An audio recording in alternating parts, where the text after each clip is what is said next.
ቤታችንና እግዚአብሔር በሚል ርዕስ አንድ ምዕራፍ ከዘፍጥረት መጽሐፍ ውስጥ ወስጄ የእግዚአብሔርን ቃል አካፍላለሁኝ። ምዕራፍ 18ን በሩጫ አብረን እናያለን። ምዕራፍ 18 የሰጠሁት ቤታችንና እግዚአብሔር የሚል ርዕስ ነው። ቤታችንና እግዚአብሔር፣ ጎጆአችን፣ ቤታችንና እግዚአብሔር እንዴት ያለ ግንኙነት ቢኖራቸው እግዚአብሔር ይፈልጋል። ሶስት ቦታ ከፈልኩት። አንደኛውን ከምዕራፍ 18 ከቁጥር 1 እስከ 8 ያለውን አንድ ክፍል አረኩት። ከ9 እስከ 15 ያለውን ሁለተኛ ክፍል አረኩት። ከ16 እስከ 33 ያለውን ሶስተኛ ክፍል አረኩት። በቤታችን ውስጥ ከእግዚአብሔር ጋር ስለሚኖረን ግንኙነት ከአብርሃም ልንማራቸው የሚገቡ ነገሮችን ከምዕራፍ 18 በሶስት ርዕሶች እንመልከት። ቤታችንና እግዚአብሔር። ምዕራፍ 18 ከቁጥር 1 እስከ ቁጥር 8 ያለውን የመጀመሪያ ክፍል ቤት ፈላጊው እግዚአብሔር ብያለሁ። ቤታችንን የሚፈልገው እግዚአብሔር። ቀጽር ላይ አብርሃም በመምሬ ትልልቅ ዛፎች አቅራቢያ በምትገኝ ድንኳን ደጃፍ ተቀምጦ ሳለ እግዚአብሔር ያህዌ ተገለጠለት። ቀና ብሎም ሲመለከት 3 ሰዎች ቆመው አየ። ወዲያውም ከድንኳኑ ደጃፍ ተነስቶ ፈጥኖ ወደ ሰዎቹ ሄደ፣ ወደ መሬት ዝቅ ብሎም እጅ ነሳ።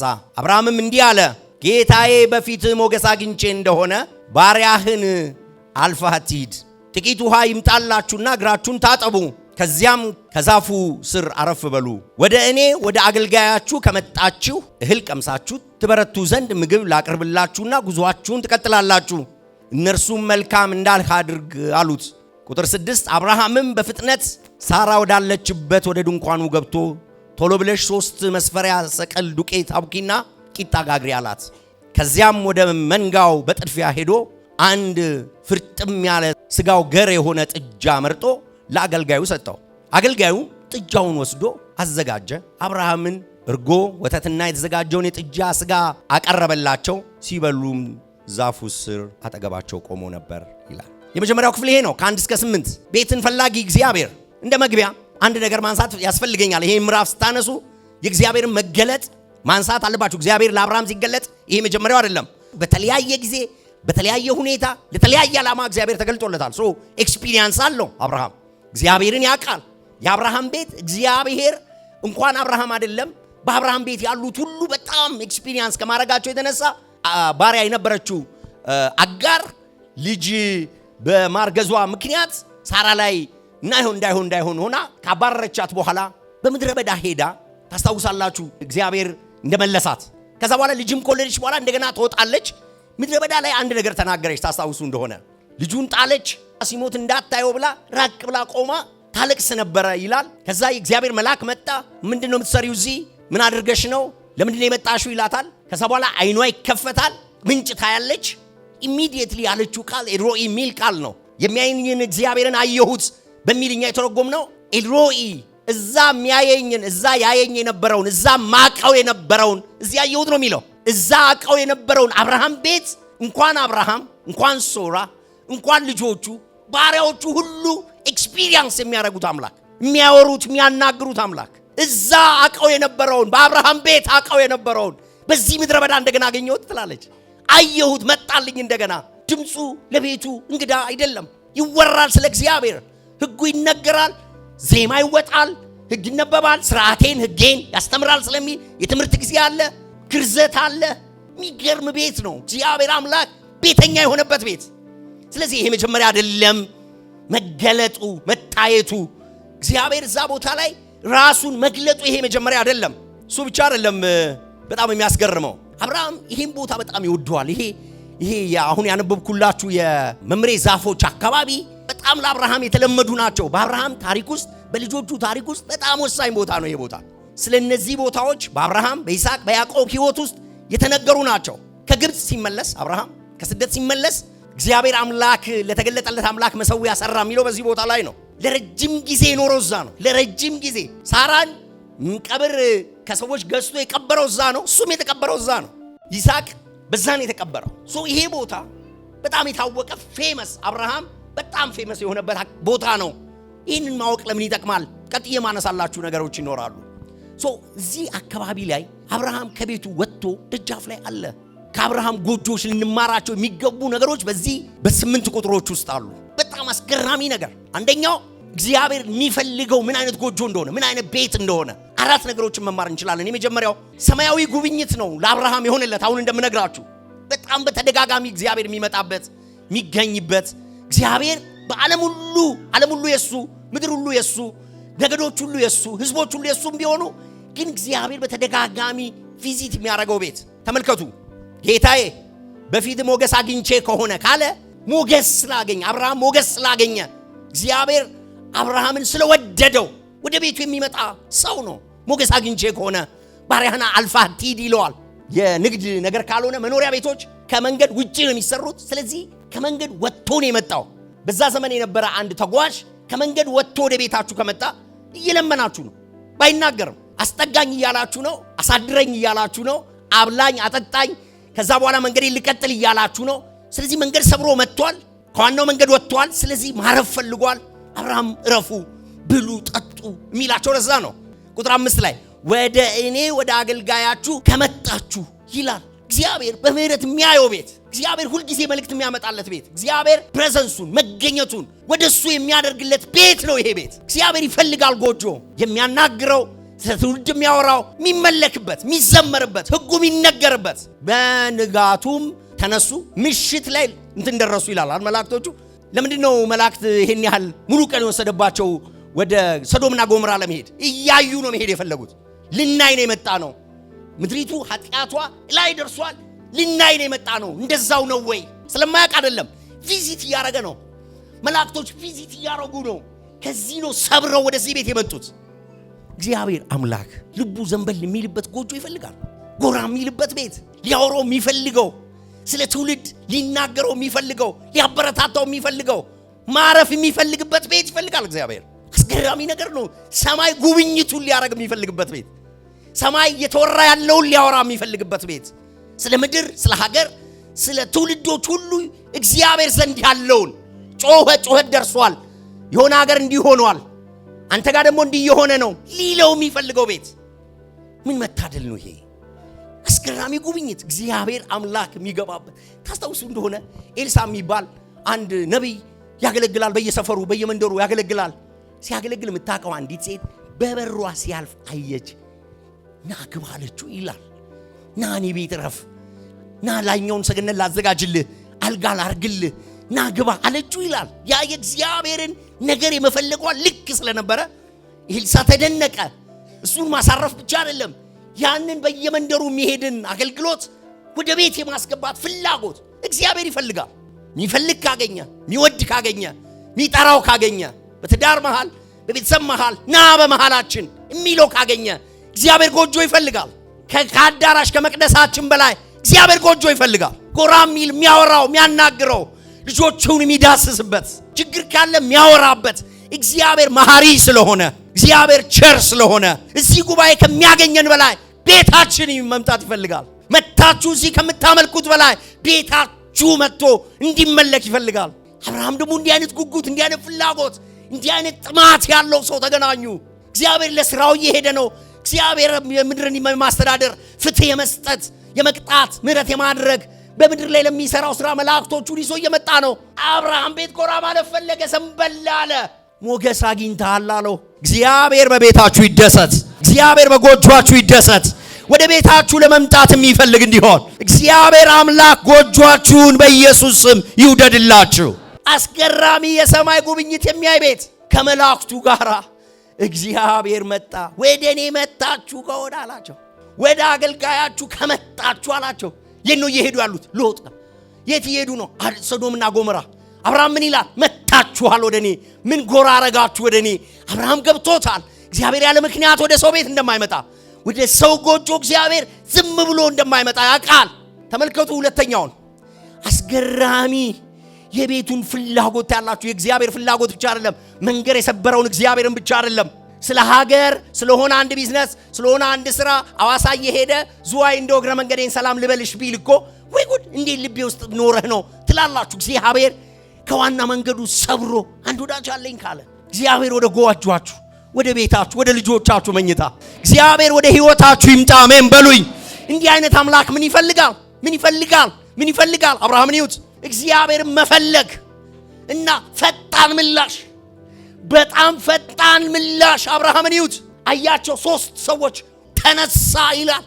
ይገርነሲው ተነሳ። ከዛ ፈጥኖ ሄደ፣ ከድንኳኑም በር ሮጦ ሄዶ ተቀበላቸው። ምን ነው እዚህ ውስጥ የምትመለከቱት? ሰውየውን ይሁት የሆነ ነገር እየመጣ እንደሆነ አየ፣ ተነሳ፣ ሮጠ፣ ፈጠነ፣ ወደ ቤቱ አመጣቸው። አብርሃም በፍጥነት ሳራ ወዳለችበት ድንኳን ገባ። አብርሃም ሲያቸው ቆመ ብቻ አይደለም፣ ፈጠነ ወደ እነሱ ሄዱ። ካናገራቸው በኋላ ወደ ሳራም በፍጥነት ገባ የሚል ቃል ታገኛላችሁ። ከዛስ ሳራ ወዳለችበት በፍጥነት ገብቶ ምን አላት? ቶሎ ብለሽ አላት። እሷንም ቶሎ ብለሽ 3 መስፈሪያ ዱቄት አብኪና ቂጣ ጋግሪ አላት። ቁጥር 7 ከዚያም ወደ መንጋው በፍጥነት ሄደ። ይታያችኋል ሩጫ፣ ይታያችኋል ችኮላ፣ ይታያችኋል ናፍቆት፣ ይታያችኋል የመቀበል መንገብገብ። ሲያያቸው ቆመ፣ ሮጠ፣ አዋራ፣ ባካችሁን አለ። ከዛ እሺ ያሉት በፍጥነት ወደ ሳራ ሮጠ፣ በፍጥነት ወደ መንጋዎቹ ሮጠ። ከዚያም ወደ መንጋው በጥድፊያ ሄዶ አንድ ፍርጥም ያለ ስጋ ያለው ገር የሆነ ጥጃ መርጦ ለአገልጋዩ ሰጠው። አገልጋዩም ጥጃውን አርዶ አዘጋጀው ይላል። ችኮላ፣ ናፍቆት፣ ቸልታ አይደለም፣ መዘግየት አይደለም፣ ነገ ማለት አይደለም፣ ቀጠሮ መቅጠር አይደለም፣ እስቲ ላስብበት አይደለም። ፍጥነት፣ ለማገልገል ፍጥነት፣ እነሱን ሰርቭ ለማድረግ ፍጥነት፣ ለማምለክ ፍጥነት፣ የሚሰራውን ነገር ሁሉ በቸልታ እግሩን እየጎተተ እያሰበ እያላዘነ እህቴ ዛሬው እንግዳ ደግሞ እያለ አይደለም፣ በጣም በፍጥነት በጣም በጉጉት። ምንድነው የምትመለከቱት እዚህ ውስጥ? ሲሄድ ወደ እነሱ ሮጦ፣ ወደ ሳራ ሲመጣ ሮጦ፣ ወደ አገልጋዩ ሲሄድ ሮጦ፣ ከብቶቹ ጋር ሲሄድ ሮጦ፣ ተመልሶ እነሱ ጋር ሮጦ መጣ፣ ይዞላቸው መጣ፣ ተዘጋጀ መጣ። ፍጥነት፣ እግዚአብሔርን ለመቀበል መፈለግ፣ ምክንያት አለማብዛት፣ ቅድሚያ ለሱ መስጠት። ለምንድነው የምንቸኩለው? ምንድነው በጣም አጣዳፊ ነገር በዚህ ሰዓት? የሚያስፈልገው አንድና ጥቂት ነው። መጨነቅ አይደለም፣ መባከን አይደለም፣ መብከንከን አይደለም፣ መባተል አይደለም። መፍጠን ካለብን ልንፈጥል የሚገባው አንድ ነገር ነው። እግዚአብሔርን በሚመለከት እግዚአብሔርን ለማምለክ ለእግዚአብሔር ለመስጠት እግዚአብሔር ፊት ለመሆን የእግዚአብሔርን ሥራ ለመስራት የመጨረሻው ዘመን ሰው ችኩል ነው ይላል መጽሐፍ። የሚገርመኝ ችኩላው ለእግዚአብሔር አይደለም። ከእግዚአብሔር ይልቅ ተድላን ነው የሚወደው። ችኩልነቱ ለሌላ ነው፣ ፍጥነቱ ለሌላ ነው፣ ሩጫው ለሌላ ነው። ለእግዚአብሔር የሆነ ነገር ግን እዚህ ቤት ፍጥነት አለው፣ ችኩል አለው፣ ናፍቆት አለው፣ ረሃብ አለው፣ መንገብገብ አለው። ማለት ተረጋግታችሁ ይውላችሁ ፍጥነት ያለው አንዳንድ ቤቶች እኮ አሉ፣ አንዳንድ ሰዎች አሉ በቃ ጸጋቸው ይሆን ማስተናገድ ጸጋቸው በቃ እራሱ እንቱ ብሉ እስቲ እንት ምን የሚሉ ማለት ነው። በቃ ግብ ያለ ለእግዚአብሔር የሚሩጥ የሚቸኩል በመንፈስ የጋላችሁ ነው ማለት እግዚአብሔርን ለማገልገል በመንፈስ መጋል ምን ጭቅጭቅ ነው፣ መጨቅጨቅ ነው፣ መጨቅጨቅ ኧረ እባክሽ፣ ኧረ እባክህ እንደው በጌታ ይዣለሁ፣ ኧረ እንደው አንቺ እኮ አለብሽ፣ ኧረ እንደው አንተ አለብህ ንዝንዝ ለሌላ ነገርስ በጣም በጣም እንደኛ አለ። የእግዚአብሔር ለሆነ ነገርስ ዳተኛ፣ ጀልተኛ። የአብርሃም ቤት እንደሱ አይደለም። የአብርሃም ቤት የእግዚአብሔር ስም ከተነሳ ስለ እግዚአብሔር ከሆነ ለባይብል ስተዲ፣ ለጸሎት፣ የእግዚአብሔር ቃል ጥናት ደግሞ እግዚአብሔር መጥቶ ለሚጎበኝበት ለመንፈሳዊው ነገር ከሆነ ችኩል ነው ቤቱ፣ ሯጭ ነው ቤቱ፣ እሽቅድድም ነው ቤት ውስጥ። ሳራ ተፍተፍ ትላለች፣ ባሪያው ተፍተፍ ይላል። አብርሃም ቢዚ ሆነዋል። እንዲህ ናችሁ ወይ? ጎጆአችሁ እንዲህ ነው ወይ? ለቴሌቪዥን ስንት ሰዓት? ለእግዚአብሔር ስንት ሰዓት? ለሚዲያ ስንት ሰዓት? ለእግዚአብሔር ስንት ሰዓት? የቱ ይቀድማል? የሚያስፈልገው ጥቂት እና አንድ ነው። በብዙ የምትጨነቂውና የምትታወቂው የማያስፈልግ ነገር ነው። አንድ ነው የሚያስፈልገው፣ ጥቂት ነው የሚያስፈልገው።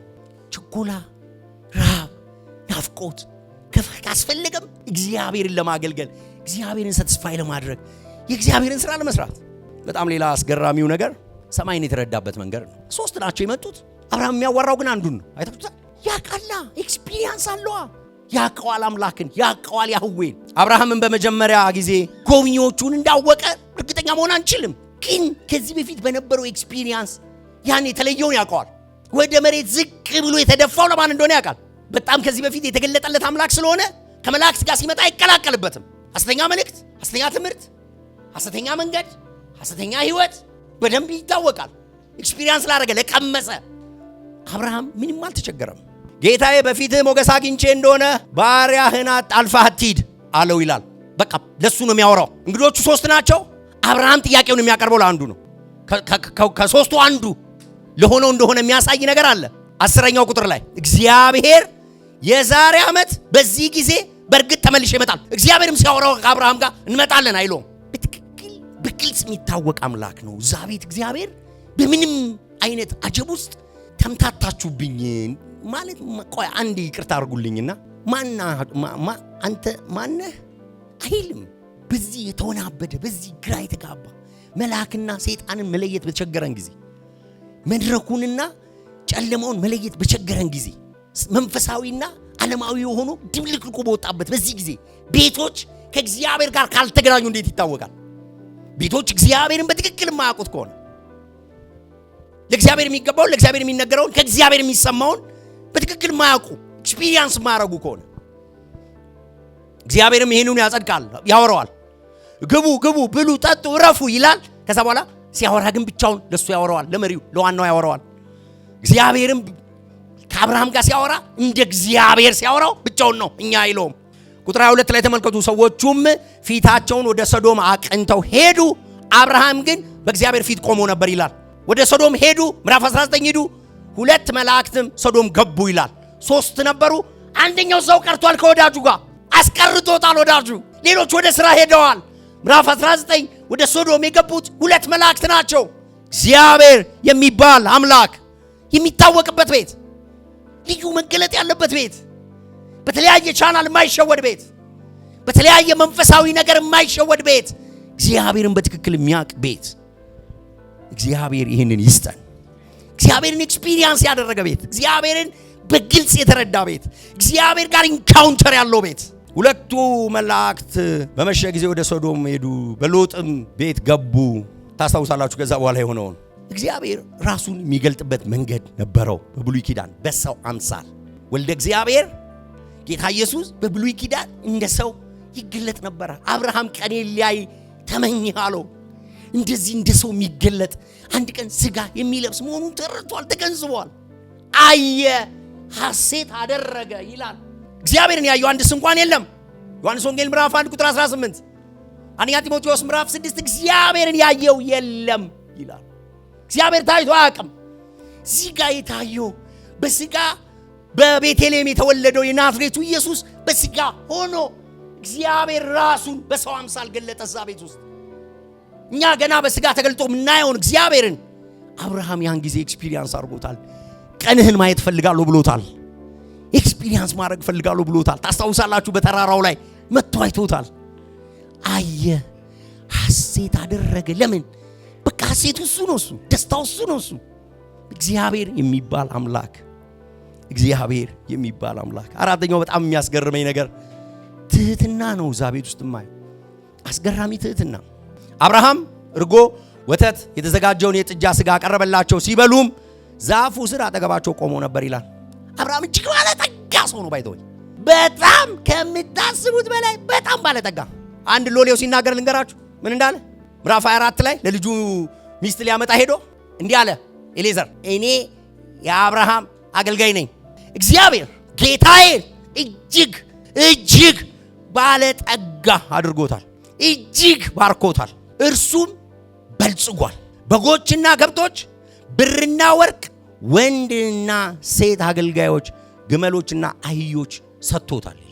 ሴት ባሪያ አለ፣ ወንድ ባሪያ አለ፣ ግመል አለ፣ ሀብት አለ፣ ብልጽግና ጤም ብሏል። እንግዳ መጥቷል፣ እስቲ ወጣ በሉና አስተናግዱ ነው የሚባለው። ሀብት ብቻ ነው ቤት። ምን ፈለጋችሁ?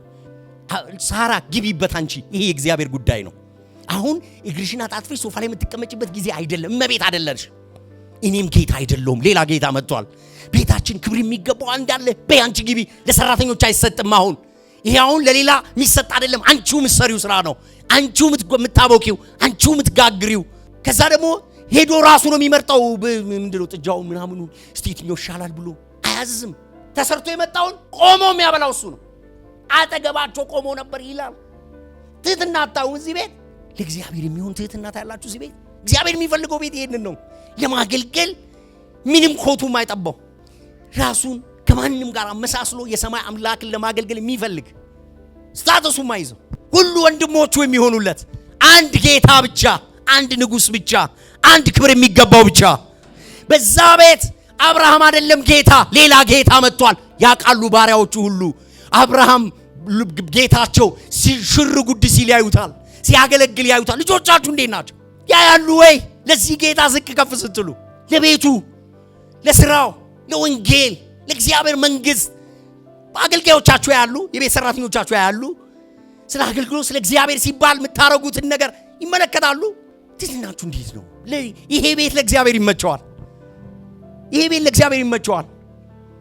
ቤታችሁ ለባይብል ስተዲ፣ ቤታችሁ ለጸሎት፣ ቤታችሁ ለቤተ ክርስቲያን ክፍት ነው። ታቦት ወደ ቤታችሁ እንዲገባ ትፈልጋላችሁ? ምን ቦታይ እዛው ሄጄ ምሱን እሰጠዋለሁ። የሚፈልገውን እዛው ያገኛል። እኔ ቤት መጥቶ ከኔ ትህትና፣ ከኔ መውረድ፣ ከኔ ይቅር፣ እኔ ዝቅሪ አረብ ቦታይ እሰጠዋለሁ። ከብታለኝ እሰጠዋለሁ። በቃ እረድ አቅርቡላቸው፣ በቃ ደክሞኛል ልተኛ አይልም። አብርሃም ቢያምብል ለእግዚአብሔር ሲሆን ያ ቤት እንዴት ነው የሚሆነው? እግዚአብሔርን ሲያገኝ ያ ቤት እንዴት ነው የሚሆነው? ቤቱን የሚፈልገው እግዚአብሔር እንዲያለን ቤት ነው። እንዲህ አይነት ቤት እግዚአብሔር ይመኛል። ጎራ ቢል ቢመጣ ይፈልጋል እግዚአብሔር። ሁለተኛውን ክፍል በፍጥነት ልናገር። ሁለተኛው ክፍል ስለ ቤቱ ግድ ይለዋል እግዚአብሔር። ስለ ቤታችሁ ግድ ይለዋል እግዚአብሔር። እግዚአብሔር በቤታችሁ ጉዳይ ያገባዋል፣ ይመለከቷል፣ ይመጣል፣ ይጠይቃል። እግዚአብሔር ተጠቃሚ ብቻ አይደለም በቤታችሁ። እግዚአብሔር የበረከታችሁ ምንጭ ነው። እግዚአብሔር የረፍታችሁ ምክንያት ነው። እግዚአብሔር የደስታችሁ ምክንያት ነው። እግዚአብሔር አጽናኛችሁ ነው። ይምጣ በቤታችሁ፣ ይገኝ በቤታችሁ። ግድ ይለዋል ስለ ቤታችሁ። ከቤታችሁ የሚፈልግ ብቻ አይደለም። ኮርማውን የሰባውን ጥጃ ትኩረት፣ ጊዜ፣ ናፍቆ ፈልጎ የሚመጣ አምላክ ብቻ አይደለም፣ ሊጠቅማችሁ የሚመጣ አምላክ ነው። ቁጥር 9 እነርሱም አብርሃምን ሚስት ሳራ የታለች ብለው ጠየቁት። እርሱም ድንኳን ውስጥ ናት አላቸው። እግዚአብሔርም የዛሬ ዓመት በዚህ ጊዜ በእርግጥ ተመልሼ እመጣለሁ፣ ሚስት ሳራ ወንድ ልጅ ትወልዳለች አለው። ሳራም በዛ ጊዜ ከበስተጀርባው ካለው ከድንኳኑ ደጃፍ ሆና ትሰማ ነበር። በዛ ጊዜ አብርሃምና ሳራ አርጅተው እድሜያቸው ገፍቶ ነበር። ሳራም ልጅ የመውለጃዋ ጊዜ አልፎ ነበር። ሳራም በልቧ ካረጀሁና ጌታዬ ከደከመ በኋላ በዚህ ነገር መደሰት ይሆንልኛል ብላ ሳቀች። እግዚአብሔርም አብርሃምን እንዲህ አለው፣ ሳራ ካረጀች በኋላ ልጅ እንዴት አድርጌ ወልዳለሁ ስትል ለምን ሳቀች? ለእግዚአብሔር የሚሳነው ነገር አለን? የዛሬ ዓመት በተባለው ጊዜ ተመልሼ እመጣለሁ፣ ሳራም ልጅ ይኖራታል። ሳራም ስለፈራች ኧረ አልሳኩም ብላ ዋሸች። እርሱ ግን ሳቅሽ እንጂ አላት። አስገራሚ ቁጥሮች ናቸው። በጣም አስገራሚ ቁጥሮች ናቸው። ከእግዚአብሔር ቃል ጋር መጫወት ደስ ይላል። እስቲ ከነዚህ ውስጥ አሁን እግዚአብሔር ስለ ቤቴ ግድ ይለዋል ብላችሁ የሆነ ነገር አውጡ። እኔ መንፈስ ቅዱስ የነገረኝ ልንገራችሁ። ሳራ የታለች አለው። የታለች ልጅ የታል ይላል እግዚአብሔር። ቤት ሲመጣ ይጠይቃል። ሰራተኛሽ የታለች ይላል እግዚአብሔር። አይገርምም? የታል ይላል። ሚስት ብቻዋን ቱር በቤት ውስጥ በቃ ጾም ነው፣ ጸሎት ነው፣ ስግደት ነው፣ በቃ ለቸርች መሮጥ ነው፣ በቃ ለጌታ ስራ መሮጥ ነው። የቤት መሰዊያ እሷ ነች ያለችው። ሚስትን የሚጠይቀው እግዚአብሔር የታለ ነው የሚለው። ሙሉ ቤት የሚፈልግ አምላክ፣ ሲጎሉ የማይወድ አምላክ፣ ስለ ሰራተኛቸው ግድ የሚለው ሶራ ምን ሆነሽ ነው ይጂ ተመለሺ፣ በቤት ሰራተኛቸው ጉዳይ የሚገባ አምላክ። ሳራ የታለች አለው። በልቷል፣ ጠጥቷል፣ በቃ አሁን የሚገርም መስተንግዶ ተደርጎለታል። በቃ ዝም ብሎ በልቶ አይሄድም። እግዚአብሔር ነዋ። እኔ ቦን አልጠይቅም። አንዳንድ ሰው በጣም ይገርመኛል። ይሄን የሰሩ እጆች ይባረኩ ሲል ምን እያለ እንደሆነ በጣም ይገርመኛል። አንዳንድ ጊዜ እነዚህ የሰሩትን ሰዎች ጠርቶ መባረክ በጣም ጥሩ ነገር እኮ ነው። ጌታ ይባርክሽ አስተናግድሽን ማለት። እግዚአብሔር ሲመጣ ከቤት ውስጥ ማንም እንዲጎላ አይፈልግም። አይገርምም? ያ ያለ እግዚአብሔር ቤት ውስጥ መሰዊያ መኖሩን ብቻ አይደለም የሚያየው፣ እሱ መፈለጉን ብቻ አይደለም የሚያየው፣ የጎደለ ያያል። ልጅ ጎሎ ከሆነ ያያል። ሚስት ጎላ ከሆነ ያያል። ተንበርክካ ትጎላለች ሚስት። ታውቃላችሁ? በሐዘን እንዳታረጉት ጸሎታችሁ እንዳይከለከል ካለ ችግር ካለ እግዚአብሔር የጎደለ አለ ስለሚል አይሰማም። መጉደልን አይፈልግም እግዚአብሔር። በቤት ባለችው ሚስት ላይ አመንዝረሃል፣ ዋሽተሃል። እኔ መፋታትን እጠላለሁ ይላል እግዚአብሔር እዛ ጋር አይደል? ግን እኮ ሰውየው ከቤት አላስወጣትም። ቤት አስቀምጧት ሌላ ቦታ ነው ያለው እንጂ ከሞዓብ ሴት ጋር ነው ሄደው። ስለዚህ ከሷ ዘር አይፈልግም፣ ከሌላ ሴት ጋር ይሄዳል እና እግዚአብሔር ተፋታችኋል ኦሬዲ ይሏል። አብሰንት ይላል። በፊቱ ለሚደረግ ስራ፣ በፊቱ ለሚደረግ አምልኮ እግዚአብሔር ሁለታችንንም ይፈልጋል። ቤቱን ወጥረሽ ይዘሻል አንቺ። ጌታ ይባርክሽ። በእውነት መቅዲ ጌታ ይባርክሽ። አንቺ ባኖር ይሄ ቤት ምን ይሆን ነበር አይባልም። እግዚአብሔር እኔን ይፈልጋል። ወንዶች አሜን በሉ። አንዳንድ ጊዜ ደግሞ ወንዶቹ ይጸልያሉ፣ ጠዋት ይነሳሉ፣ ማታ እሷ ልጄ አንተ ምን አለብህ እናቴ እኔ የጓዳው ነገር። እግዚአብሔር ደግሞ እንደሱ አይፈልግም። የታለች ይላል። ለቤታችን ግድ ይለዋል እግዚአብሔር። ለምን ነው በቤታችን እግዚአብሔር መገኘት ያለበት? ለምንድን ነው ቤታችን መንፈሳዊ መሆን ያለበት? ሁለታችንም በፊቱ መሆን ስላለብን፣ ሁለታችንም መገኘት ስላለብን፣ ሁለታችንም በፊቱ መቀመጥ ስላለብን፣ ሁለታችንም መጸለይ፣ ሁለታችንም ማምለክ፣ ሁለታችንም ቃል ማንበብ፣ ልጆቻችንም የታሉ ይባላል። ስለማያይ ነው። አዳም የት ነህ ሲል አላየውህም ጠፋህብኝ እያለ ነው አይደለም? እግዚአብሔር ይጠይቃል። የታል ወንዱ ልጅስ? እሺ ሴቷስ? ስለምትወደኝ እኔ ጸልይ አብራኝ ትሆናለች እሷ። በቃ እንደዚህ ስለሆነች አለች አይልም እግዚአብሔር። ለልጅ ስፔሲፊክሊ ስለ እግዚአብሔር የሚነገር ከሆነ ነው አሉ የሚለው እግዚአብሔር። ጉባኤው ይጩና አሜን ይበላይ። ለቤታችን ግድ ይለዋል እግዚአብሔር። የታለ ይላል፣ የታለች ይላል፣ የታሉ ይላል። ሰራተኞቻችን ይጠይቃል። ወደ ቤታችን የላካቸው እሱ ስለሆነ የታሉ ይላል። ለምንድን ነው ታዲያ ጸሎታችሁን አልሰማም፣ ጾማችሁን አልሰማም ያለው? በቤት ባሉ ሰራተኞቻችሁ ላይ ግፍ ስለምታረጉ ነው ይላል። እግዚአብሔር ከመጣ ይመለከተዋል ስለ ቤታችሁ። ቤታችሁ ባዶ ሆኖ እናንተ በልታችሁ ጠጥታችሁ እንደዚህ ያለ ጾም ነው የፈለኩት። ወደ ቤታችሁ ደሃደግ እንድታስገቡ አይደለም እንድትመጸውቱ ነው የሚለው አይደለም። ማስገባት እግዚአብሔር ካለ ሰው መግባት አለበት። እግዚአብሔር ያለበት ቤት ብቻ ነው ሰው የሚገባው። ደሃደግ ማስገባት፣ ችግረኛ መርዳት አይደለም፣ ማስገባት ወደ ቤት ማስገባት። ከዛ መጠየቅ ደግሞ የታለ ሲባል ደግሞ አለች አለ ማለት ጌታን ተቀብሎ እንዲወጣ ተጸልዮለት እንዲወጣ ከጌታ ጋር ተዋውቆ እንዲወጣ መርዳት ማገዝ። የታለች? በድንኳን ውስጥ አለች አለ። አየ ይሄ ነው የሚያስፈልገው መልስ። አለች፣ ጉባኤው ላይ አለች። ጓዳነች ግን አለች። አደባባይ ስለማትወጣ በዛ ዘመን ሴት እንጂ አለች። ትሰማ ነበር ይላል፣ ትካፈል ነበር ይላል። አለች፣ ጉባኤ ውስጥ አለች ይላል አብርሃም። ኧረ አለች ጌታ ሆይ ጓዳነች አለች። ሲያወሩ ትሰማ ነበርና ይላል። ትስቃለች፣ ትሳቅ መኖሯ ነው ዋናው። በዛ ቤት ፕሬዘንሱ ስር ሁሉም እንዲሆኑ ይጠበቃል። አለች አለው። እግዚአብሔርም ሪኮግናይዝ ያደርጋል መኖሯን። አለች ማለት እየተካፈለች ነው ማለት ነው። አይ አለች ማለት አልሄደችም ማለት አይደለም። አለች እዚሁ እኔ ናፈቅኩት ፕሬዘንስ ውስጥ፣ እኔ የተቀበልኩት እንግድነት ውስጥ እጁ አለበት ብቻ አይደለም። የጉባኤው በረከት ተካፋይ ነች፣ እየሰማች ነው ማለትም ጭምር ነው። ለምን ከኋላ ሆና የሚያወሩትን ሰማች፣ በልቧ እንዲያለች ይላል።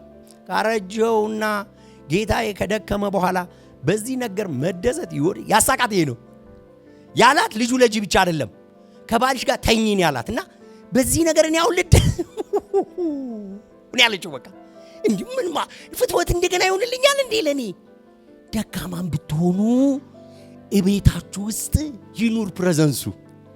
ጠርጥራችሁትም አዝናችሁም ክፍተት ኖሮም ደክማችሁም ቤታችሁ ውስጥ አለች ተባሉ። ተንገዳግዳችሁም ተንፏቃችሁም ተኝታችሁም እያንኮራፋችሁም እየተቀሰቀሳችሁም በቃ በብዙ ድካም ጥርጣሬና ችግር ውስጥም ቢሆን ቤት ውስጥ ጌታ ይኑር፣ እናንተም ኑሩ፣ ሕያው ሁኑ። አሜን በሉኝ። በልቡ አለች። ችግር የለም የልብ የሚያውቅ አምላክ ስለሆነ ያለው እዛ ልብን የሚያወራ አምላክ ስለሆነ እግዚአብሔርም አብርሃምን አለው። ለምን ይለዋል? የደከመችው እሷ፣ የሳቀችው እሷ፣ ቃሉን ያልተቀበለችው እሷ፣ የዛሬ ዓመት መጣለሁ ሲል አትቀልድ እባክህ ያለችው እሷ። እግዚአብሔርም አብርሃምን እንዲህ አለው። ለምን አብርሃምን የሚለው? ከእርሱ በኋላ ለቤቱ ሕጌንና ሥርዓቴን ያስተምራል። እሱ ይጠየቃል። እሱ ኃላፊ ነው። እሱ ሳራ በደከመች ተጠያቂው አብርሃም ነው። ኃላፊነቱ አብርሃም ነው። ሳራ ካረጀው በኋላ ልጅ እንዴት አድርጌ ወልዳለው ስትል ለምን ሳቀች? አብርሃምን ይጠይቋል። ነይ ውጪ እስቲ አንቺ እዚህ ጉባኤ ውስጥ አለሽ አላለም። እዚህ ቤት እንዲህ አይነት የልብ ይታየኛል አላለም። ና ካህኑ፣ ና የቤቱ ባለቤት፣ ና ራስ ሆንከው እንድታስተምር እንድታገለግል የተጠየቀው ና ተጠየቅ። ለምን ሳቀች? ለእግዚአብሔር የሚሳነው ነገር አለን? ይህን ትምህርት አላስተማርክም?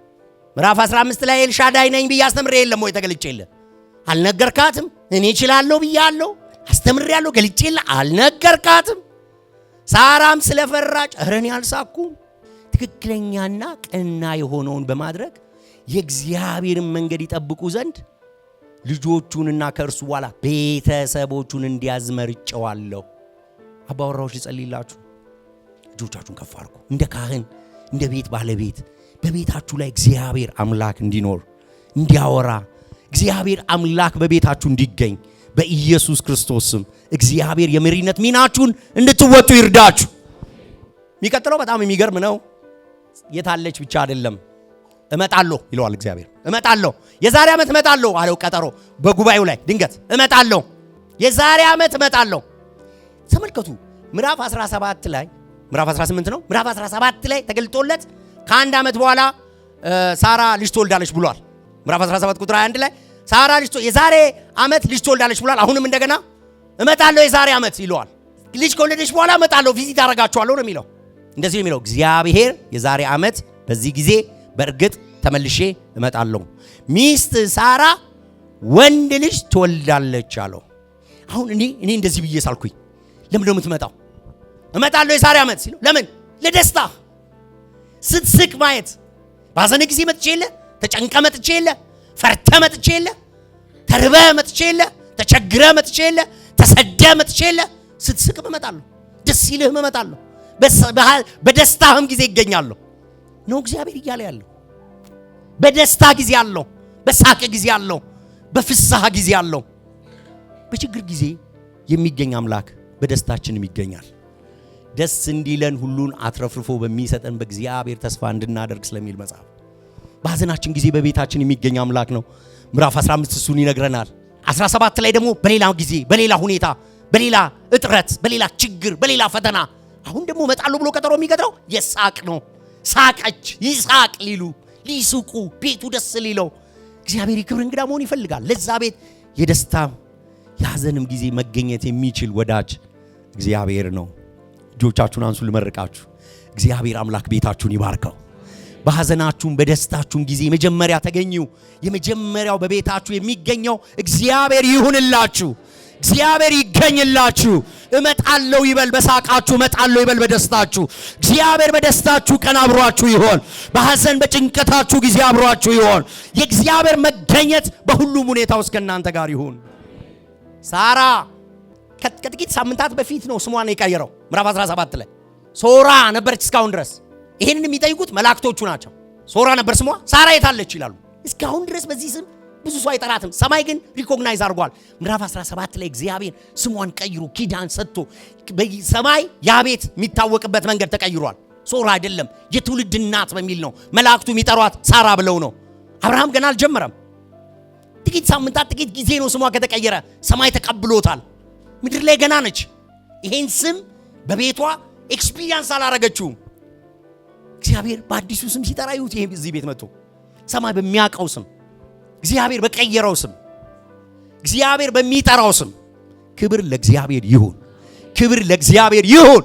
እግዚአብሔር በሚያውቀው ስም ሲጠራ ትውልድ በሚያውቀው አይደለም፣ ሰው በሚያውቀው አይደለም፣ ዘመድ በሚያውቀው አይደለም። ከእግዚአብሔር ጋር በሆነ ግንኙነታችሁ እግዚአብሔር ሲጠራችሁ ይሄ በጣም የሚገርም ነው። ለዚህ ቤት እግዚአብሔር አዲስ እቅድ ነበረው፣ አዲስ ዓላማ ነበረው፣ አዲስ ስያሜ ነበረው፣ አዲስ ማንነት፣ አዲስ ቻፕተር ነበረው። እግዚአብሔር ሶራ አይደለም ሳራ የሚል በዛ ስም ሰማይ ያውቃል። በሰማይ ያለች ፍቃድህ እንዲሁ በምድር ትሁን። በእግዚአብሔር ዘንድ ያለች ያቺ ሐሳቡ በምድር ትሁን። የመጨረሻውን ሐሳብ ልናገርና ልጨርስ። የመጨረሻው ሐሳብ ይሄንን ቤት እግዚአብሔር ለሌላ ቤቶች ይፈልገዋል የሚል ነው። እንደዚህ አይነቱን ቤት እግዚአብሔር ለሌላ ቤት ይፈልገዋል። ከምዕራፍ 18 ቁጥር 16 ከመጨረሻ እስከ 33 ድረስ ያለውን እስከ 33 አብርሃም ይሄ ቤት የሚፈለግ መሆኑን የሚያሳይ ክፍል ነው። እንደ መግቢያ ሰዎቹ ለመሄድ ተነሱ ይላል እዚህ ክፍል ላይ።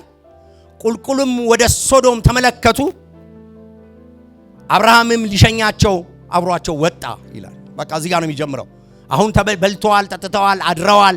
በማለዳ ሊሸኛቸው ወጣ። ከዛ በኋላ ፊታቸውን አቀኑ። አብርሃም ሊሸኛቸው ተነሳ። እዚህ ጋር ነው አንድ ሌላ ነገር አብርሃም ቤት ውስጥ የሚፈጠረው። እግዚአብሔር በዚህ ቤት ግድ የሚለው ብቻ ሳይሆን ይሄን ቤት የሚፈልግ ብቻ ሳይሆን ይሄን ቤት ተጠቅሞ ለሌሎች ቤቶች ማድረግ የሚፈልግ አምላክ መሆኑን የሚያሳዩ ነጥቦች አሉ። አንደኛው ዓላማ ያለው ግንኙነት ከዚህ ቤት ጋር አለው እግዚአብሔር። እግዚአብሔርም እንዲህ አለ፣ እኔ የማደርገውን ነገር ለአብርሃም እሰውራለሁን አለ። ቁጥር 17 ላይ አብርሃም በእውነት ታላቅ ሕዝብ ይሆናልና አልሰውርም፣ አልደብቅም። ለምን? ምክንያት አለኝ ወደዚህ ቤት የመጣሁበት። ታላቅ ሕዝብ ይሆናልና የምድር ሕዝቦች ሁሉ በእርሱ ይባረካሉ። ትክክለኛና ቀና የሆነውን በማድረግ ሶስት ነገሮች አይደል? አልሰውርም፣ አልደብቅም። ለዚህ ቤት ሚስጥር እነግራለሁ። ለምን? ይሄ ቤት ታላቅ ሕዝብ ይሆናል፣ ያድጋል፣ ይበዛል፣ ከፍ ይላል። ሌላስ? ለሌሎች ሕዝቦች የበረከት ምክንያት ይሆናል። ስለዚህ ግንኙነታቸው ዓላማ ላይ የተመሰረተ ግልጽ ዓላማ ላይ የተመሰረተ ነው። ለቤቱ ደግሞ ትክክለኛውን ትምህርት፣ ትክክለኛውን ፍርድ፣ ትክክለኛውን ነገር ያስተምራል አብርሃም። ይሄ የግንኙነታቸው ዋና ዓላማ ነው። ለምንድን ነው መረጃ የሚያስፈልገው ለዚህ ቤት? ለሌላ ሕዝብ ስለሚሆን። ለምንድን ነው መረጃ የሚሰጠው? ደግሞም እግዚአብሔር እንዲህ አለ፣ በሶዶምና በጎሞራ ላይ የሚሰማው ጩኸት እጅግ በዝቷል፣ ኃጢአታቸው እጅግ ከፍቷል። አድራጎታቸው እኔ ዘንድ እንደደረሰ ጩኸት መሆኑን ለማየት ወደዚያ ወርዳለሁ። እንደዚያ ካልሆነም አውቃለሁ። ሰዎቹም ፊታቸውን ወደ ሶዶም አቅንተው ሄዱ። አንድ ሕዝብ ታላቅ የሚሆነው እንዴት ነው? አንድ ሕዝብ የሚወድመው እንዴት ነው? አብርሃም ይህን እንዲያስብ ነው። አንድ ሕዝብ ግሬት ኔሽን፣ አብርሃም ታላቅ ሕዝብ ይሆናል። አንድ ሕዝብ ደግሞ ይፈርሳል። ለምን ይህን ማወቅ ያስፈልጋል? ለምን ነው አብርሃም ይህን ማወቅ ያለበት? ለምን ነው ይሄ ጎጆ ይህን ማወቅ ያለበት? ይሄም ሕዝብ ሲጀምር ልክ እንደዚሁ ትንሽ ሆኖ ጀምሮ ትልቅ ኔሽን ሆነ፣ ግን መውደቅ ላይ ደረሰ። ኃጢአት፣ በእግዚአብሔር ፊት የሚጮህ ኃጢአት፣ ያ ኔሽን መውደቂያው ሆነ። አንድ ደግሞ ግሬት የሚባል ኔሽን፣ ታላቅ ሕዝብ ደግሞ አለ እዚህ ጋር። ምን እያለው ነው እግዚአብሔር? ምን እያለው ነው እግዚአብሔር ለአብርሃም? ኃጢአት ካለ የትኛውም ትውልድ፣ የትኛውም ሀገር፣ የትኛውም ሕዝብ ይጠፋል። ትልቅ የመሆኛ መንገዱ እንደ ኔሽን ጽድቅ ነው፣ ቃሌ ነው፣ ሕጌ ነው። ለዚህ ነው እየነገረው ያለው። ገና ትልቅ ለሚሆን ጅማሬ ውስጥ ላለ ጎጆ፣ ለአንድ እየወደቀ ላለ ኔሽን ለምን ይነገረዋል? ስለ አንድ እየወደቀ ስላለ ኔሽን ለምን ይነገረዋል? ግሬት ኔሽን እንድትሆን ነው የምጠብቀ። ግሬት የመሆኛ መንገድ ሕጌ ነው፣ ስርዓቴ ነው፣ ደንቤ ነው፣ ፕሬዘንሴ ነው፣ ቤት ውስጥ ነው። ሕጌን ለልጆች ለሳራ ቤት ውስጥ መንገር ነው። ይሄ ነው ትልቅ የሚያስብልህ። ሚጥልህስ ትልቅ ገናና መንግስትን ብትሆን ምትወድቀውስ ከኔ የተለየ ኃጢአቱ ስትገባ፣ አመፁ ስትገባ እና ይሄ ትንሽ ጅማሬ ለዚህ ታላቅ ሕዝብ፣ ለሚወድቅ ሕዝብ፣ ለብዙ ሕዝብ መውደቅ ምን ያገባዋል? ለምን ይነገረዋል? አንደኛ ማወቅ አለበት። እግዚአብሔር ጋር ከተጣበቅ ታላቅ ትሆናለህ። እግዚአብሔርን ከተውክ ታላቅም ብትሆን ትወድቃለህ። በቤት ውስጥ እግዚአብሔርን ካከበርከው፣ ቤት ውስጥ እግዚአብሔርን ካነገስከው፣ ሕጉ በቤት ውስጥ ታላቅ ከሆነ ታላቅ መሆንህ አይቀርም፣ መግነንህ አይቀርም፣ ከፍ ማለት አይቀርም። ዞር ያልክ ቀን ግን ይሄው እንደዚህ ላጠፋው እንደሚሄድ ሕዝብ መሆኑ አይቀርም። ሕዝብህ ይበተናል፣ ይጠፋል እያሉ ይሄ ብቻ ነው አይደለም፣ መማለድን ያለማምዷል። አይታችኋል? ይሄ ትንሽ ቤት፣ ይሄ ትንሽ ጎጆ ለሆነ ለሚጠፋ ሕዝብ ሲማልድ ታዩታላችሁ፣ ሲማጸን ታዩታላችሁ፣ ተው ሲል ታዩታላችሁ። ስለዚህ ምንድነው ይሄ ጎጆ ማለት? ለሌላ ጎጆ የሚተርፍ፣ ለሚጠፋ ጎጆ የሚተርፍ፣ ለሚጠፋ ቤት የሚተርፍ፣ ለሚጠፋ ሀገር የሚተርፍ መሆን አለበት። ከእግዚአብሔር ጋር መገናኘት ትርፉ ምንድነው ታዲያ? ማለደ። ሰዎቹም ፊታቸውን ወደ ሶዶም አቅንተው ሄዱ። አብርሃም ግን አትሄድም አለው እግዚአብሔርን። እንዲህ አይነት ነግረኸኝማ አትሄድም አለው።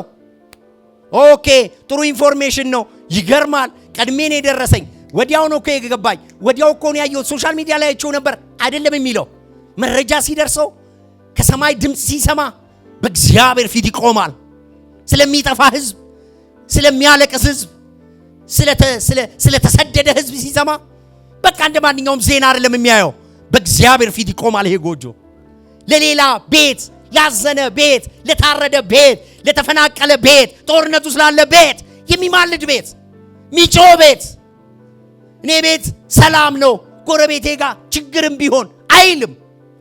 ይሄ ጎጆ ለሌላ ጎጆ ይማልዳል። ስለ ሌላ ጎጆ ያቃል፣ ይሰማል፣ መረጃ አለው። ሰማይ ይነግረዋል፣ ሰማይ ሹክ ይለዋል። ይህ ጎጆ የሰማውን በተለያየ መንገድ ወደሱ የመጣውን አያሳልፍም። ወይ እንዲሆኑ እንዴ እንዲሆነ እንዴ እንትን ጋር እንትን ሊሆን ነው አሉ አይልም። ይህ ጎጆ ስለ ፈረሱ ጎጆች ያለቅሳል። ይህ ጎጆ ስለ ደከሙ ጎጆች ያለቅሳል። ይህ ጎጆ በጭንቀት ላሉ ሊጠፉ ለተዘጋጁ ጎጆች ያለቅሳል። ይማልዳል፣ በእግዚአብሔር ፊት ይቆማል። ወደ እግዚአብሔርም ቀርቦ ሚል ቃል አይታችኋል። እንደ በፊቱ አይደለም፣ እንደ ንግግር ብቻ አይደለም። ምንድነው ይሄ የሚያሳያችሁ? አብርሃምም ያን ከሰማ በኋላ ወደ እግዚአብሔር ቀረበ ይላል። ጠጋ አለ ይላል። ማለደ፣ ጨመረ ማለት ነው። ግንኙነት ጨመረ፣ ጊዜ ጨመረ፣ ጸሎት ጨመረ፣ ጾም ጨመረ። ምን ሰማችሁ? ምን አደመጣችሁ? ምን ኦብዘርቭ እያረጋችሁ ነው? በዙሪያችሁ በሰሜን፣ በደቡብ፣ በምዕራብ፣ በምስራቅ በተለያዩ ቦታዎች ምን እያያችሁ ነው? ሰው በኢኮኖሚው እንዴት እየሆነ ነው? ሀገር እንዴት እየሆነ ነው? ቤት እንዴት እየሆነ ነው? ነገሮች እንዴት እየሆኑ ነው? እንዴት ናችሁ? ደህና ናችሁ? እግዚአብሔር ለሌላ ጎጆ ይፈልጋል። ይሄን ጎጆ እግዚአብሔር ለሌላ ጎጆ ይፈልገዋል። ማልዱ፣ ጸልዩ፣ ጠይቁ፣ ቅረቡ፣ ወደ እግዚአብሔር ተጠጉ። ፕሬዘንሱን የለመዳችሁ በቤታችሁ ሕጉን የተማራችሁ ለእግዚአብሔር ልብ ያላችሁ ለሚያለቅሱ አልቅሱ፣ ለሚያዝኑት እዘኑ፣ ለተሰደዱት እዘኑ፣ ለታሰሩት ራሩ። ሰው ሞተ ሲባል ደንግጡ። እግዚአብሔር ፊት ጩሁ። ሰው ፊት መጮህ ቢያቅት ፍትህን የአንድ ታላቅ ሕዝብ መለኪያው ጽድቅና ፍትህ ስለሆነ ጽድቅንና ፍትህን ማድረግ ነው ለልጆቹ የሚያስተምረው። እግዚአብሔር ባለበት ቤት፣ እግዚአብሔር ባለበት ልብ ጽድቅና ፍትህ አለ። ከአመፅ ጋር አይስማማም። በደል ሲያይ ይጮሃል። አይገባም እንዲህ ልታረግ ይላል። ቢያስገድለውም እግዚአብሔር ያለበት ጎጆ ብቻውን ሆኖ ፌስቡክ ላይ መጮህ አይጠበቅብህ ይሆናል። ኢትስ ኦኬ። እሱን ለማድረግ ጸጋ ይፈልጋል። ተው ማለት፣ ረፉ ማለት፣ ኧረ እባካችሁ ማለት፣ አነቀን ኮራፕሽን ማለት። ግን ወደ እግዚአብሔር አይቀረብም። ወደ እግዚአብሔር ቀረበ። ኧረ ተው አለው።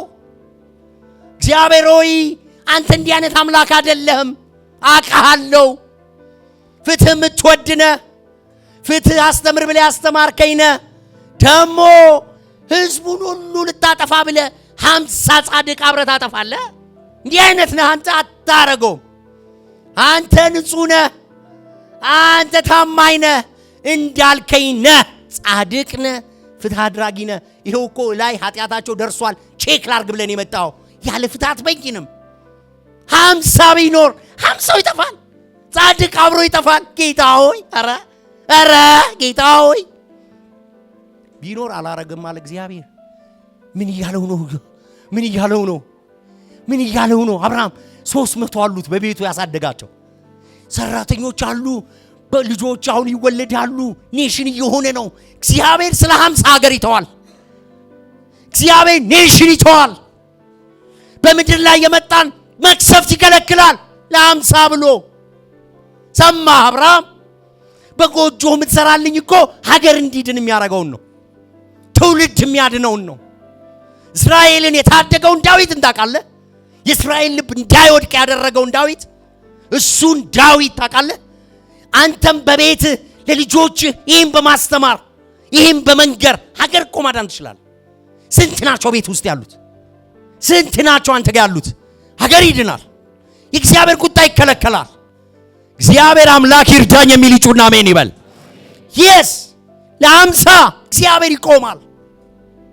አላረገውም አለ እግዚአብሔር። አላረገውም ባገኝ አላረገውም አለ። አይ እርግጠኛ ነኝ ይኖራል። ለምን ተስፋ እንዳደረገ ነግራችኋለሁ። ይኖራል የሚል ተስፋ ለምን እንደያዘ ይኖራል። 5 ቢጎልስ ጌታዬ መቼም ብዙ ጊዜ አይሳካም። 5 ቢጎልስ አላረገውም። ጀምር ያለው መቼም ክርክር ጀምር ያለው መቼም ይቅርታ አድርግልኝ 40 ቢሆኑስ ኧረ እኔ ተዋለሁ ለ40 ብዬ ተዋለሁ። ጌታ ሆይ መቸማመድ ነኝ እኔ መናገር ጀምሬያለሁ ይቅርታ አድርግልኝ። 30 ቢኖሩስ አላረገውም ለ30ው ስል 20 ብታገኝስ ጌታ ሆይ ለ20ው ስል ተወው ነበረ። 10 ቢኖሩስ ጌታ ሆይ ፈገግ ያለ ይመስለኛል፣ እርግጠኛ ሆኖ ይመስለኛል። አላረግም ነበር 10 ባገኛለሁ። አብርሃም ልቡ ክው ያለ ነው የሚመስለኝ። የእግዚአብሔር ሐዘን የተጋባበት ነው የሚመስለኝ። ለምን አልወረደም? ለምን 5 አይልም? ለምን 3 አይልም? የሚያውቀው አንድ ቤተሰብ እኮ አለ። ሎጥን ሻድ ነው ለምን አይልም? ጻድቅ ነው ሎጥ። አዎ በሩን ዘግቶ የሚኖር ነው። አብርሃም ግን በፍጹም እንደሱ አላሰበም። ልክሱ በጎጆ በቤቱ ለልጆቹ እያስተማረ ለ300 ባሪያዎች እያስተማረ ለአጋር እያስተማረ እግዚአብሔር እንዳስተዋወቀ ሎጥም ያስተምራል ብሎ ነው እርግጠኛ ሆኖ። ሎጥ ሚስቱ 2 ሴት ልጆቹ ከዛ በኋላ አስተምረው 10 ይደርሳሉ። ቢያንስ በራቸውን ከፍተው የጽድቅ ስራ የተልእኮ ስራ ሰርተው 10 ያገኛሉ ብሎ ነው ያስበው። ሎጥ እንደሱ አይደለም። በሩን ዘግቶ ሴቶች ልጆቹን እንደ ድመት ነክሶ ይዞ በሩን ዘግቶ በቃ አዎ እሱ ቤት ያስፈልጋል። ይሄ ክፍል ግን የሚለው ውጣ ነው፣ ለሌላ ድረስ ነው፣ ለሌላ ትረፍ ነው። አይገርምም? አንድ ነገር ላንብብላችሁ በጌታ ምዕራፍ 19 ላይ አንድ ቃል በጣም የሚገርም ቃል። ሁለቱም ሰዎች ሎጥን እንዲህ አሉት፣ በከተማ ውስጥ የሚኖሩ ያንተ የሆኑ ሰዎች አሉ? አልሰማችሁኝም? እዚህ ከተማ የሚኖሩ ያንተ የሆኑ አሉ ወይ? አቃለው አንተ ሚስት ልጆች ናቸው የገባችሁት እዚህ ግን አሉ? አፍርታል ወይ? አሉ ወይ እዚህ ከተማ ውስጥ?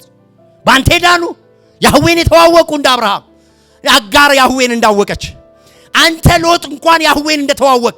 አብርሃም ሚሽናል ነው። አብርሃም ለሌላ ቤት ነዋሪ ነው። አሉ ወይ አማቾች ወንዶችና ሴቶች ወይም ሌሎች ዘመዶች ካሉ ቶሎ ብለ ከዚህ እንዲወጡ አድርግ አለው። የሚገርመውን ቁጥር ላንብብላችሁ። ቁጥር 13 ይህ ስፍራ ልናጠፋ ነው፣ በሕዝቦቿም ላይ ወደ እግዚአብሔር የቀረበ ጩኸት ታላቅ መሆኑን እንድናጠፋትም እግዚአብሔር ልኮላል። ቁጥር 14 ሎጥ ከቤቱ ወጥቶ የሴት ልጆቹን እጮኞች የሆኑትን አማቾቹን እግዚአብሔር እቺን ከተማ ሊያጠፋ ነውና በፍጥነት ከዚህ ስፍራ ውጡ አላቸው። አማቾቹ ግን የሚቀልድ መሰላቸው ይላል እና አርገ ማጣቀውን ሄደ ነግረ ማጣቀውን አዮ የጭንቁ ጊዜ ቢነግራቸው ሊሰሙት ነው። አልሰሙ። ኧረ በቃ አንተ ደግሞ ሁሌ መቀለድ ትወዳለህ አላሉትም? ቁም ነገር አያውቅማ ቧልት።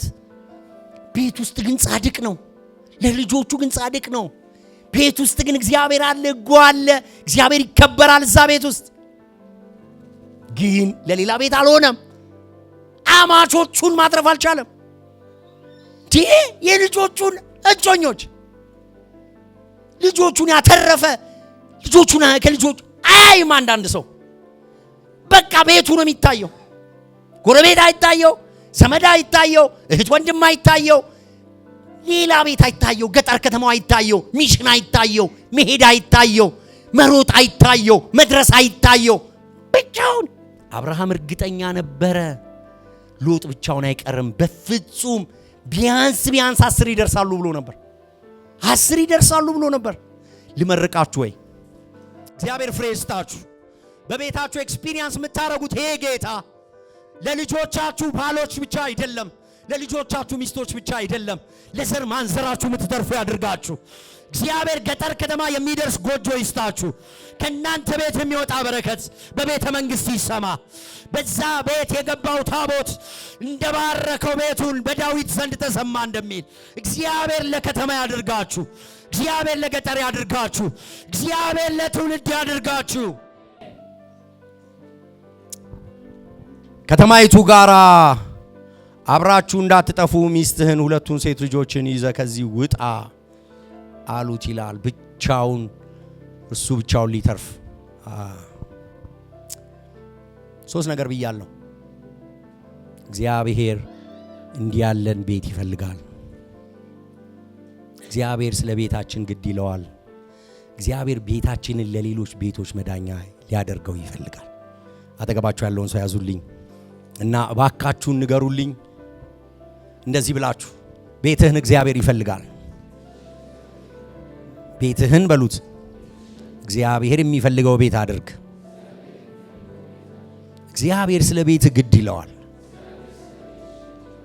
ሐዘንህን ያዝናል፣ ደስታህን ይደሰታል፣ ህመምህን ይታመማል፣ ለህመምህ ፈውስ ያመጣል። እግዚአብሔር በጉድለትህ ይቆማል፣ ስራህን ይሰራል፣ በቤት መከናወን ደስ ይለዋል። እግዚአብሔር ያንተ ቤት ለሌሎች ቤቶች ሲያዩ ማየት ይፈልጋል።